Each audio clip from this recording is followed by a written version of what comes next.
Other species started making their own claims. The tentacled Aquarians wanted the water from Europa. The rock-eating silicoids wanted the asteroids. Everyone had plans for the Sol system. Nobody wanted to listen to warnings about sleeping guardians or ancient empires. Jake watched Kethvar's shoulders slump in defeat. The reptilian ambassador gathered up his crystal tablet and bowed his head. "Then I have done what I can," he said quietly. "May the void have mercy on us all." The council session ended with the usual chaos of dozens of species arguing over details. Jake, Lisa, and Alex met in the corridor outside the chamber. Other human delegates hurried past them, talking in worried voices about mining rights and defensive positions. "What do you think?" Alex asked, looking at the archaeologist. "Are those artifacts on Europa really 50,000 years old?" Dr. Brooks nodded slowly. "The dating is solid, but it's impossible. Humans were barely using stone tools 50,000 years ago. We weren't even out of Africa yet." Jake scratched his beard.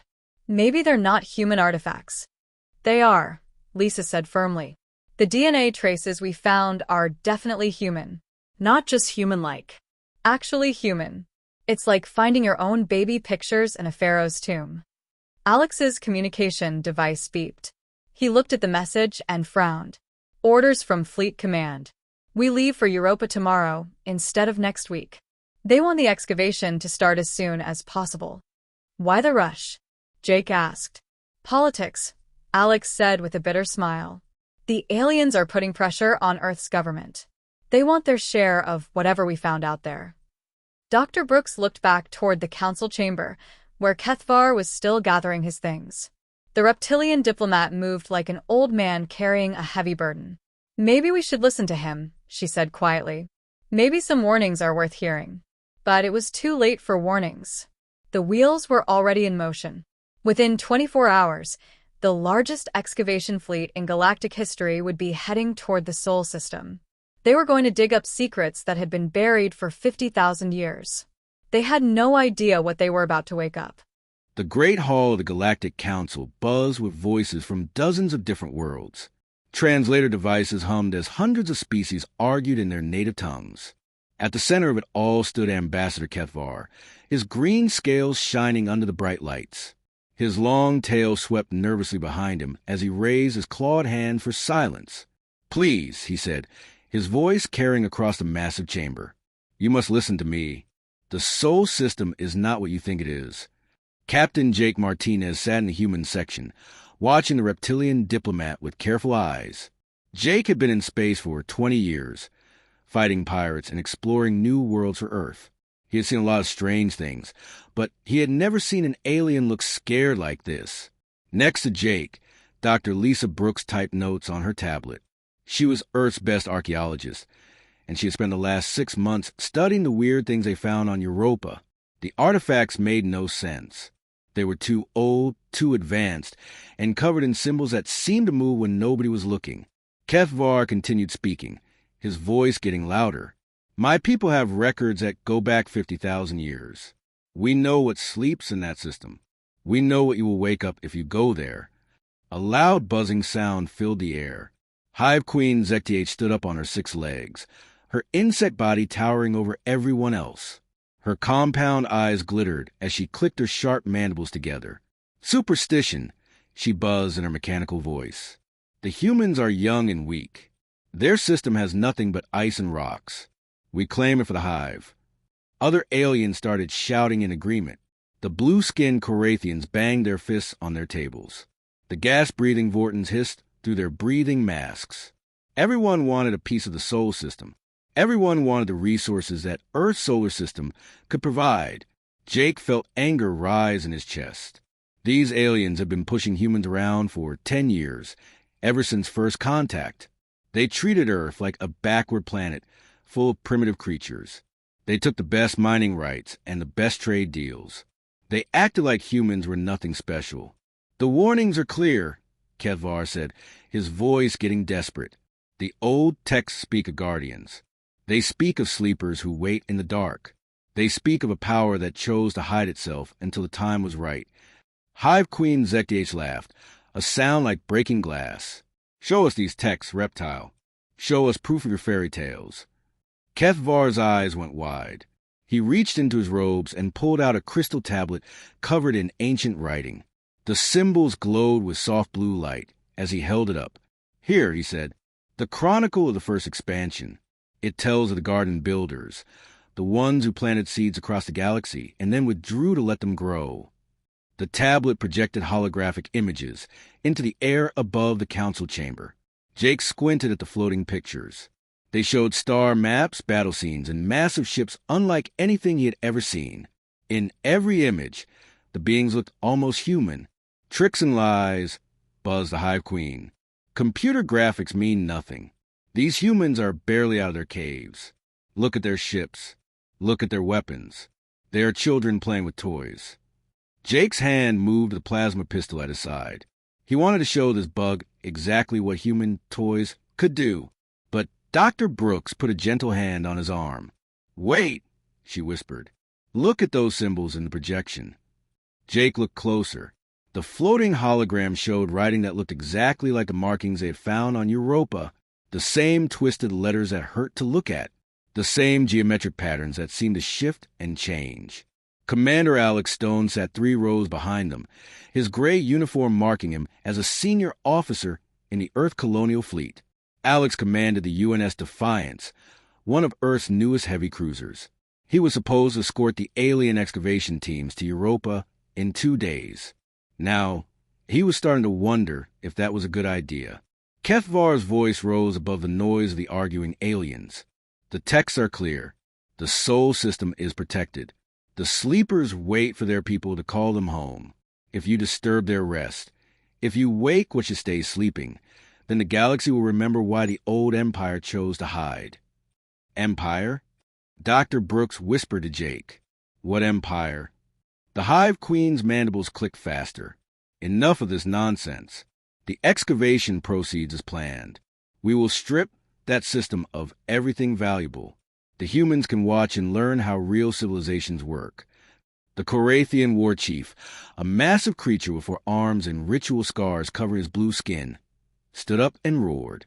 The Horde claims the outer planets. We will take what we want from the ice moons. 3 weeks after the council meeting, Europa's frozen surface buzzed with activity. Massive drilling platforms covered the ice like metal insects, their heated boring tools cutting deep into the moon's crust. The alien excavation fleet filled the space around Jupiter with ships of every shape and size. Dr. Lisa Brooks stood in the main research tent, staring at readings that made no sense. Her team had been working around the clock since they arrived, and every day brought new impossible discoveries. The chamber they found yesterday was the biggest shock of all. "The power readings are off the charts," said her assistant, Dr. Kevin Miller. He was a young man with thick glasses who specialized in ancient technologies. Right now, he looked like someone had told him that gravity worked backwards. Lisa wiped sweat from her forehead.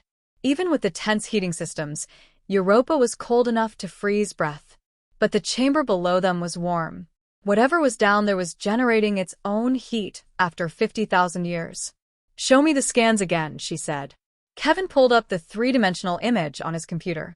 The chamber was huge, bigger than a football stadium. At the center sat a single object that looked like a metal coffin covered in tubes and wires. Energy flowed through the walls in patterns that reminded Lisa of blood vessels. "It's definitely a stasis pod," Kevin said. "But the design is incredible. We're looking at technology that's thousands of years ahead of anything we have today." Outside the tent, alien workers argued in their various languages. The Hive Queen had sent a swarm of her soldier bugs to claim the best artifacts. The Korathians were fighting them for mining rights. Everyone wanted a piece of the discovery. Lieutenant Danny Foster monitored the chaos from the communications center aboard the UNS Defiance. The young officer had joined the colonial fleet straight out of college, hoping to see the galaxy. Now he was watching the galaxy tear itself apart over whatever humanity had left behind on Europa. "Sir," he called to Commander Alex Stone. "We're getting reports from all over the system. Titan, Ganymede, Io, they're finding similar structures everywhere." Alex walked over to Danny's station. The commander looked tired. He had been trying to keep peace between the various alien factions for weeks, and it was wearing him down. Similar how? Underground chambers, stasis pods, power sources that shouldn't exist. Danny pulled up reports from a dozen different sites. The Aquarians found an entire city under Titan's ice.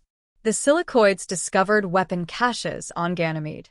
Every site has the same impossible age readings. Alex studied the reports with growing concern. 50,000 years old. All of them. Yes, sir. And they're all human. That was the part that made Alex's stomach turn. Carbon dating, DNA analysis, and energy signatures all pointed to the same conclusion. Humans had been in the Sol system long before humans were supposed to exist. It was like finding footprints on the moon from before humans invented shoes. Down in the Europa chamber, Dr. Brooks prepared for the most important moment of her career. The drilling team had finally broken through to the main chamber. Now she stood at the edge of a hole in the ice, looking down at wonders that belonged in a museum. The chamber walls glowed with soft blue light. Strange symbols covered every surface, moving and shifting like living things. At the center of it all sat the stasis pod, humming with quiet power. "Are you sure about this?" asked Captain Jake Martinez. He had come down from his ship to watch the opening.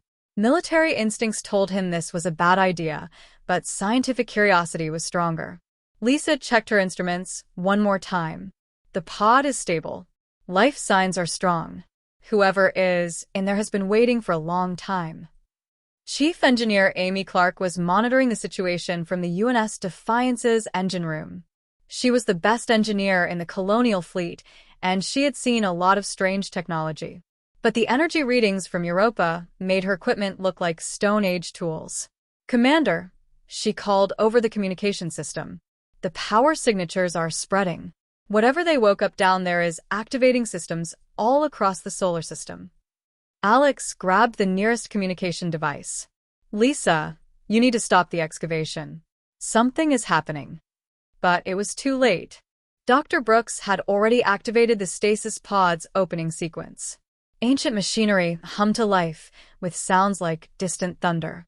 The pod's metal surface split open like a flower, releasing a cloud of cold mist. Inside lay a man. He looked completely normal. Average height, brown hair, the kind of face you might see in any crowd on Earth. But his body was in perfect condition, like he had just finished a workout. His skin had no wrinkles, no scars, no signs of age. He breathed slowly and steadily, as if he was just taking a nap. Then he opened his eyes. The man sat up smoothly, with no confusion or disorientation. His movements were fluid and controlled, like a trained athlete. He looked around the chamber with calm interest, taking in the alien equipment and human faces with equal attention. "Who are you people?" he asked in perfect English.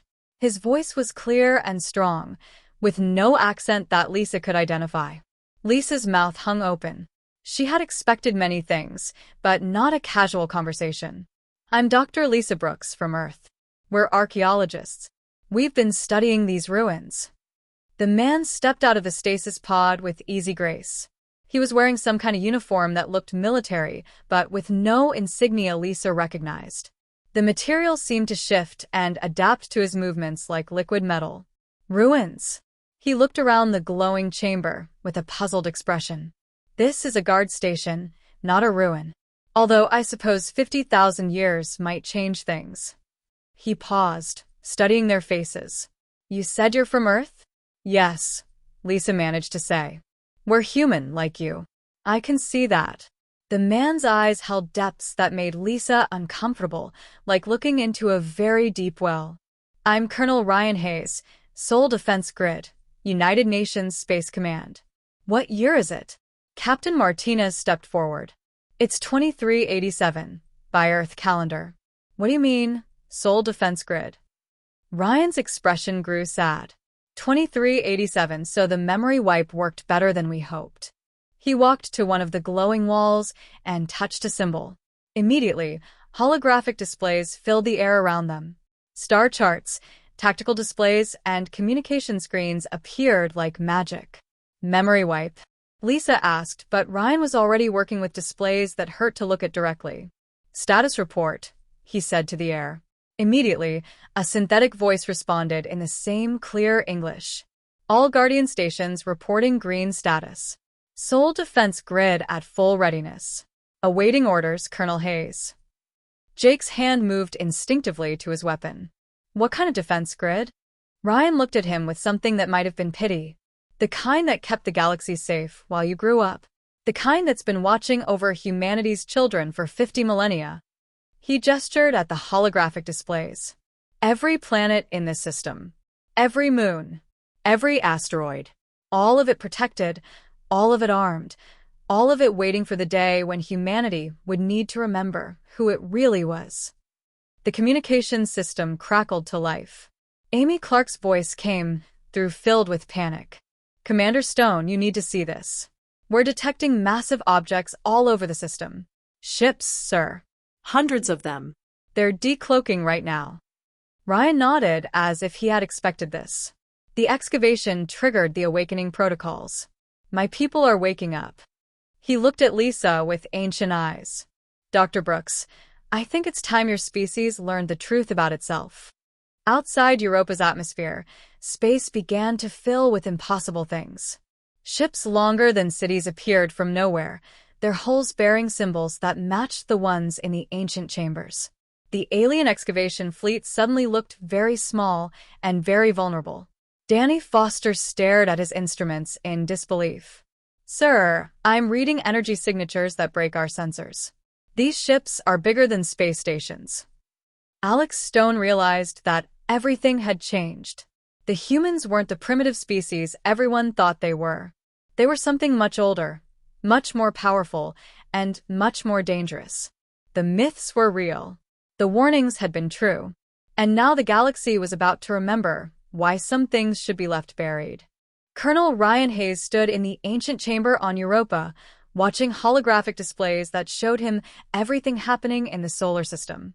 His fellow Guardians were waking up on dozens of worlds, and each awakening sent new information flowing through the defense network. Status report from all stations, he said to the air. The synthetic voice responded immediately. Guardian Station Titan reports Captain Sarah Murphy active and operational. Guardian Station Ganymede reports General Luke Bennett active and operational. Guardian Station Io reports Admiral Kate Sullivan active and operational. All systems responding within normal parameters. Dr. Lisa Brooks watched in amazement as more displays appeared around them. She could see tactical information from across the solar system, energy readings that made no sense, and ship designs that looked like they came from a dream. How is this possible? Ryan looked at her with patient eyes. Dr. Brooks, what do you know about human history? Everything, she said, then stopped. I thought I did. Humans evolved on Earth about 200,000 years ago. We developed civilization about 10,000 years ago. We reached space about 400 years ago. That's what the records say, Ryan agreed. But those records only go back to the Great Forgetting. Before that, humanity ruled half the galaxy. Jake Martinez stepped closer to the holographic displays. As a military man, he could read tactical information even when it was displayed in impossible ways. What he saw made his blood run cold. Those are defensive positions. The entire solar system is one giant fortress. Not a fortress, Ryan corrected. A sanctuary. When we decided to step back, we needed somewhere safe for humanity to grow up again. Somewhere protected while we slept. The communication system buzzed with activity. Commander Alex Stone's voice came through, filled with tension. Colonel Hayes, we have a situation up here. The alien fleet is panicking. Some of them are trying to leave the system, but something is blocking their jump drives. Ryan touched another symbol on the wall. Immediately, he was looking at the space around Jupiter through sensors that were impossibly advanced. The alien excavation fleet looked tiny compared to the massive ships that were appearing all around them. The interdiction field is standard protocol, Ryan said calmly. No one leaves until we understand the situation. On Titan, Captain Sarah Murphy had just stepped out of her own stasis pod. She was a tall woman with short red hair and scars on her hands that spoke of old battles. Her awakening chamber was different from Ryan's, larger, filled with communication equipment that connected her to monitoring stations across the galaxy. "Report," she said to her chamber's artificial intelligence. "Captain, we have multiple species in the Sol system. They appear to be excavating Guardian stations without authorization. Local human population appears to have regressed to pre-space civilization levels." Sarah's face went hard. "What do you mean, regressed?" "Current human technology is approximately 50,000 years behind baseline. They appear to have no memory of the Empire or the Great Withdrawal." Sarah closed her eyes for a moment. The Great Withdrawal had been humanity's choice, but it had been painful. They had been the strongest species in the galaxy, the most advanced, the most feared. But with that power had come the temptation to control everything, to shape the galaxy in their image. So they had chosen to step back, to let younger species grow and develop without human interference. "Show me the current situation," she said. Holographic displays filled her chamber, showing her everything that Ryan was seeing on Europa. The alien species, the excavation equipment, the frightened faces of modern humans who had no idea what they had stumbled into. On Ganymede, General Luke Bennett was having a very different awakening. His station was a military command center, buried deep under the moon's rocky surface. When he woke up, the first thing he saw was weapon status displays showing thousands of automated defense systems coming online. Luke was a big man with gray hair and the kind of presence that made people want to follow orders. He had been humanity's top military commander during the last Great War, the conflict that had convinced the species to withdraw from galactic politics. "Threat assessment," he barked at his station's AI. "General, multiple unknown vessels in system. Estimated threat level, minimal. Current human forces appear to be cooperating with alien excavation teams." Luke's eyebrows rose. "Cooperating? What happened to the colonial fleet?" Current human space forces consist of approximately 200 small vessels. Technology level appears to be early spaceflight era. No significant military capability detected. Luke stared at the displays in disbelief. When he had gone to sleep, humanity had controlled fleets that could crack planets. Now his own species was apparently struggling to maintain a few dozen ships that looked like toys. But the most important awakening was happening on Io. Admiral Kate Sullivan opened her eyes in a chamber that was less a room and more a command bridge. She was the most senior Guardian, the one who would make the final decisions about how to handle this situation. Kate was a small woman with silver hair and blue eyes that had seen the rise and fall of galactic civilizations. She had commanded fleets during humanity's golden age, and she had been the one to propose the Great Withdrawal. Now she was waking up to find that their carefully planned retreat had worked too well. "Full system status report," she said, and the chamber came alive around her. "Admiral, all Guardian stations operational. Sol defense grid at full readiness. Current situation: alien excavation fleet of approximately 300 vessels has been conducting unauthorized archaeology in the Sol system for 23 standard days. Local human government has granted permission for these activities." Kate's expression didn't change, but her fingers drummed on the armrest of her command chair. Local human government? Current human civilization appears to be limited to the inner solar system. They have established diplomatic relations with several younger species and appear to consider themselves a minor power in galactic politics. Kate almost smiled at that. Humanity, a minor power. The species that had built jump gates between galaxies, that had taught most of the current galactic species how to achieve spaceflight, that had voluntarily stepped back from ruling the galaxy to let their children grow up, now considered minor. "Open communications with Guardian Hayes," she said. Ryan's face appeared in the holographic display. Behind him, she could see the modern humans looking around in amazement at technology they couldn't understand. "Kate," he said with obvious relief. "Good to see you. Ryan, what's your assessment of the situation?" The memory wipe worked perfectly. Current humanity has no knowledge of the Empire, the Withdrawal, or the Guardian Network. They've been contacted by younger species and apparently integrated into their political structure as a junior partner. Kate nodded. "And the excavation?" "Started 3 weeks ago. Multiple species, apparently looking for resources and artifacts. They had no idea what they were digging up until we started waking up. On the UNS Defiance, Commander Alex Stone was watching his instruments register impossible things. Energy signatures that broke his sensors. Ships appearing from nowhere that were larger than space stations. And in the middle of it all, his own people talking calmly with someone who claimed to be 50,000 years old. "Chief Clark," he called. "What are you seeing down there?" Amy's voice came back filled with wonder and terror. "Sir, the energy patterns are spreading throughout the system. Every moon, every asteroid, every piece of space debris, it's all connected. The entire solar system is one giant machine, and it's waking up." Lieutenant Danny Foster was monitoring alien communications, and what he heard made his stomach churn. The Hive Queen was screaming orders in her bug language, trying to organize a retreat. The Corathian warbands were arguing about whether to fight or run. The Aquarians were desperately trying to contact their home fleet, but their jump drives weren't working. Something was blocking faster than light travel throughout the system. "Commander," Danny said quietly, "I think we're about to find out what those warnings were really about." Alex Stone looked out at the space around Jupiter, where impossible ships were appearing like metal mountains in the void. Each one dwarfed his own vessel, and there were hundreds of them. "I think you're right," he said. "I think we just woke up something that's been sleeping for 50,000 years.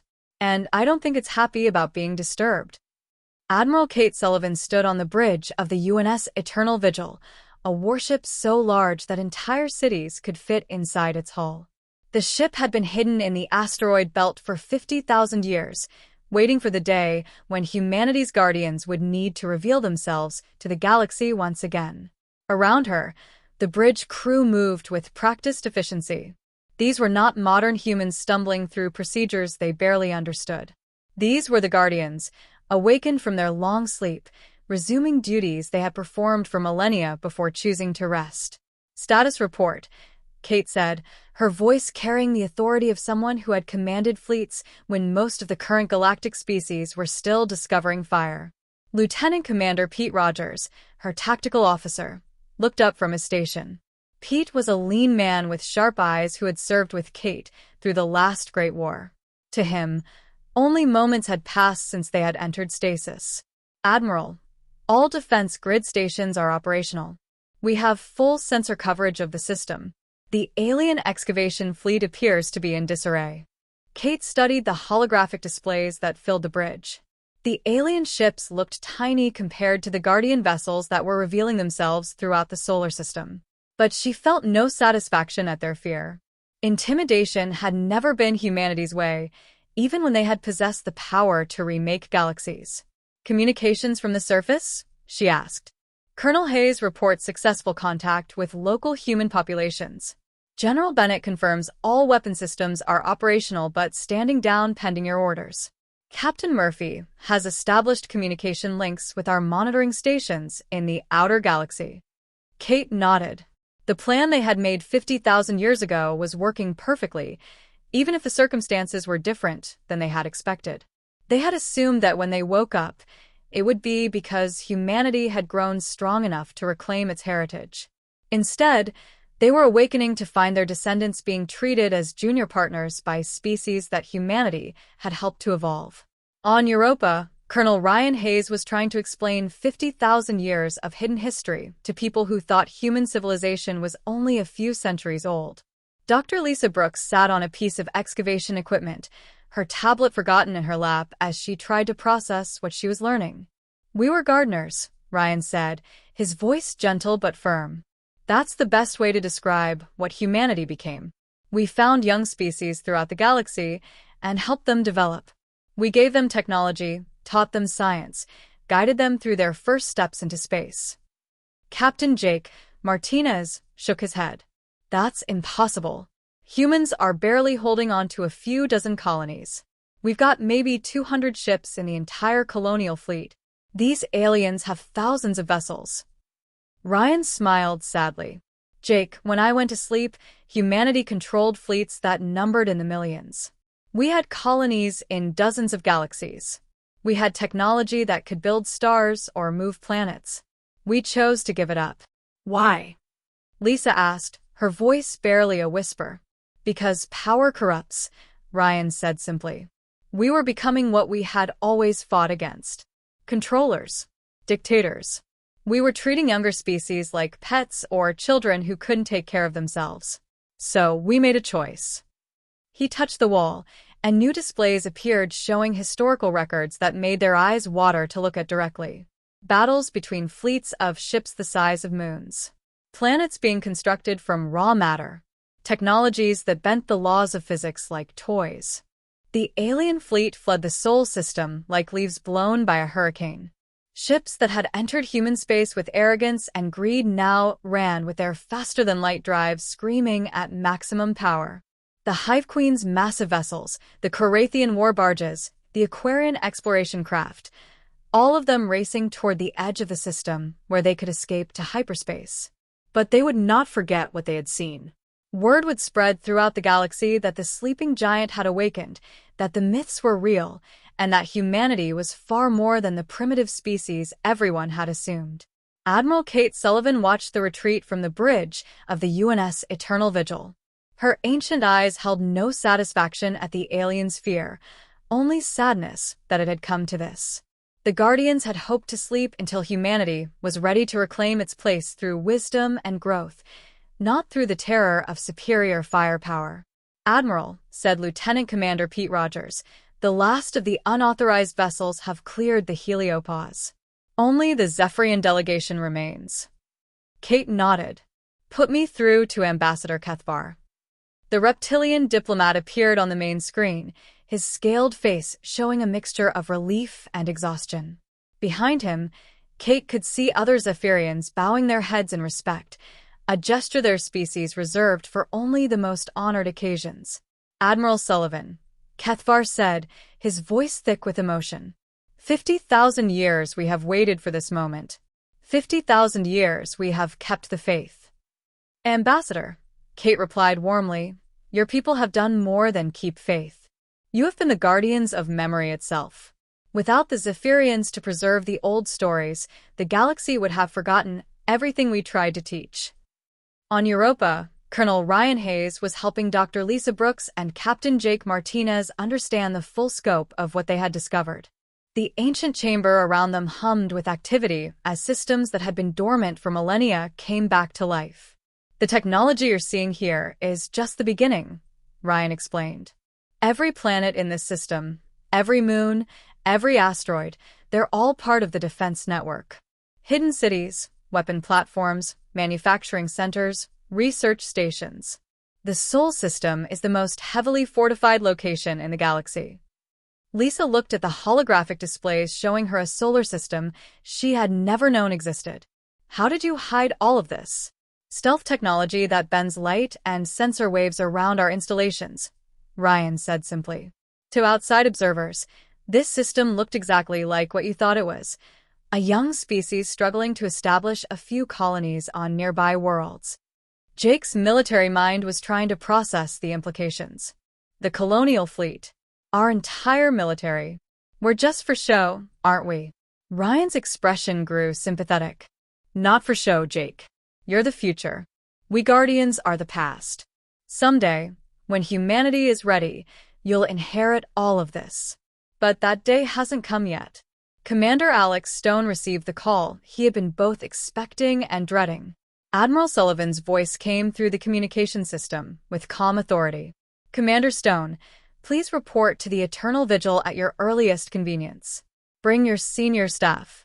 It's time for a proper briefing. Alex looked around the bridge of the UNS Defiance.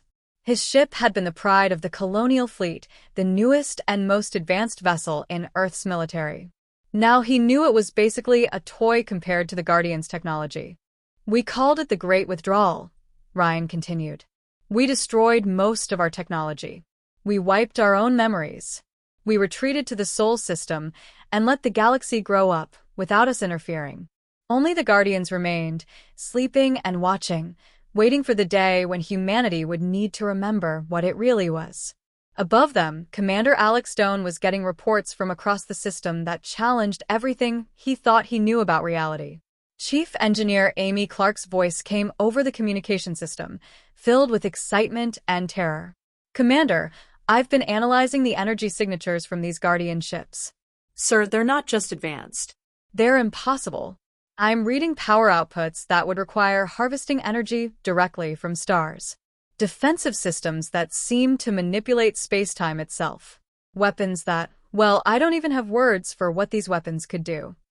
Alex looked out at the space around Jupiter, where the massive Guardian ships hung in perfect formation. Each one was a testament to a level of technology that made humanity's current achievements look like cave paintings. "How many ships are we talking about, Chief?" he asked. "Hundreds that I can detect, sir. But the sensor readings suggest there might be thousands more in stealth mode. This entire system is one giant military installation disguised as a normal solar system." On the bridge of the Eternal Vigil, Admiral Kate Sullivan was receiving reports from monitoring stations throughout the galaxy. The news was not good. "Admiral," said her communications officer, Lieutenant Sarah Kim, "we're receiving updates from our deep space observers. The galactic political situation has become quite complex in our absence." Kate studied the information flowing across her displays.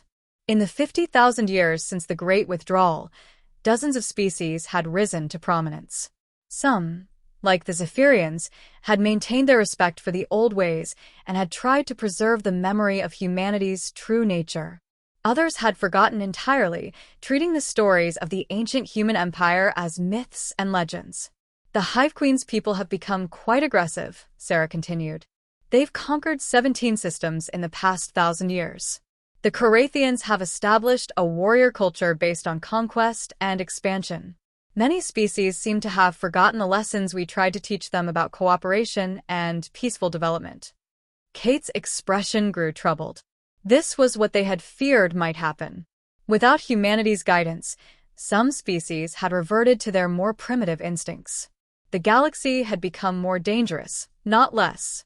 "What about the Zephyrians?" Kate asked. "Ambassador Kethvar's people have maintained the old compact. They've been trying to warn other species about disturbing human space. But nobody listens to them anymore." Kate made a decision. "Open a communication channel to all ships in the system. Full spectrum broadcast. Within moments, every vessel in the Sol system, human and alien alike, was receiving her signal." When Kate Sullivan spoke, her words reached the Hive Queen's flagship, the Korathian war barges, the Aquarian exploration ships, and the tiny human colonial fleet vessels with equal clarity. "I am Admiral Kate Sullivan of the United Nations Space Command, Guardian of the Sol Defense Grid," she said, her voice calm and authoritative. "You have entered restricted space without authorization. You have disturbed sites of historical significance. You have ignored the warnings of those who tried to protect you from your own curiosity." On the Hive Queen's flagship, Zektiach's compound eyes went wide with terror as she realized what she was looking at on her tactical displays. The energy signatures coming from the human ships were beyond anything in her databanks. These weren't the primitive craft she had expected to easily overpower. These were warships that could probably destroy her entire fleet without taking damage. Kate continued her broadcast. "For 50,000 years, we have watched and waited. We have allowed younger species to develop and grow without interference. We have honored the compact made by our ancestors to let the galaxy find its own path." On Europa, Dr. Lisa Brooks listened to the broadcast with tears in her eyes. Everything she had learned about human history was wrong. Everything she had believed about humanity's place in the galaxy was a lie designed to protect them from a truth too large to comprehend. "But," Kate said, and her voice carried a note of steel that made hardened alien warriors check their weapon systems, "that does not mean we are weak. That does not mean we are defenseless. That does not mean we have forgotten how to protect ourselves and our allies." Jake Martinez looked at Ryan Hayes with new understanding. The warnings. Ambassador Kethvar was trying to tell everyone what would happen if they disturbed this place. Ryan nodded. "The Zephyrians, remember. Their people were among the first we helped to achieve spaceflight. They've spent 50,000 years keeping faith with the old compact, trying to protect the galaxy from the consequences of waking us up." Kate's broadcast reached its conclusion. "The excavation ends now. You will withdraw your vessels beyond the heliopause within 12 standard hours. You will not return to this system without invitation, and you will carry word throughout the galaxy that humanity remembers what it is. The alien fleet began to move almost immediately. Ships that had seemed massive and powerful hours before now fled like frightened animals from predators too large to fight. Only the Zephyrian vessels remained, taking formation alongside the Guardian ships in a reunion that had been 50 millennia in the making. But for the modern humans, the revelation was just beginning. They were about to learn that their entire understanding of their species, their history, and their place in the universe had been carefully constructed to hide a truth that would change everything.